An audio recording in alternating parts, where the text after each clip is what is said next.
പ്രിയ ബഹുമാനപ്പെട്ട വൈദികരെ, സമർപ്പിതരെ, പ്രിയ കുടുംബാംഗങ്ങളെ, യുവജനങ്ങളെ, പ്രിയമുള്ള കുട്ടികളെ, തലശ്ശേരി അതിരൂപതയെ സംബന്ധിച്ചിടത്തോളം ഇന്ന് ഡിസംബർ 6-ാം തീയതി ഏറെ പ്രധാനപ്പെട്ട ദിവസമാണ്.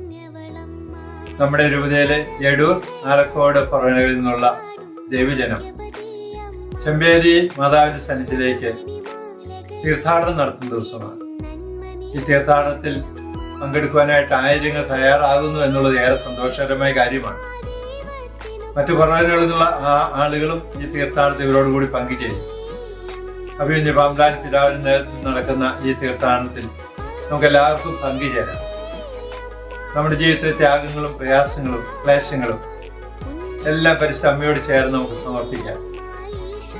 ഇത് നമുക്കൊരു ദൈവാനുഭവത്തിന്റെ അവസരമായി മാറട്ടെ. നമ്മളെല്ലാവരും പറ്റുന്നിടത്തോളം ആളുകൾ ഈ തീർത്ഥാടനത്തിൽ വന്ന് പങ്കുചേരണമെന്നാണ് ഞാനും ആഗ്രഹിക്കുന്നത്. എനിക്ക് നിങ്ങളോട് പറയാനുള്ളത്, അമ്മയുടെ മാധ്യസ്ഥം തേടി കർത്താവ് ഈശോയെ മഹത്വപ്പെടുത്തി നമുക്ക് അമ്മയുടെ സന്നിധിയിലേക്ക് പോകാം. അവിടെ ചെന്ന് ലോകം മുഴുവനും വേണ്ടി, സഭ മുഴുവനും വേണ്ടിയും നമുക്ക് കൃത്യമായിട്ട് പ്രാർത്ഥിക്കാം. നമ്മുടെ അതിരൂപതയിലെ എല്ലാവരെയും ഓർത്ത് കൃത്യം അപേക്ഷിക്കാം. ഈ തീർത്ഥാടന യാത്ര വിജയപ്രദമാക്കി തീർക്കുവാൻ നമ്മുടെ എല്ലാവരുടെയും സഹകരണം ഉണ്ടാകണം. നിങ്ങളെ ഓരോരുത്തരെയും ഏറെ സ്നേഹത്തോടെ ഈ തീർത്ഥാടനത്തിലേക്ക് ഞാനും ക്ഷണിക്കുന്നു. സ്നേഹത്തോടെ ഞങ്ങളെ കണ്ടില്ല.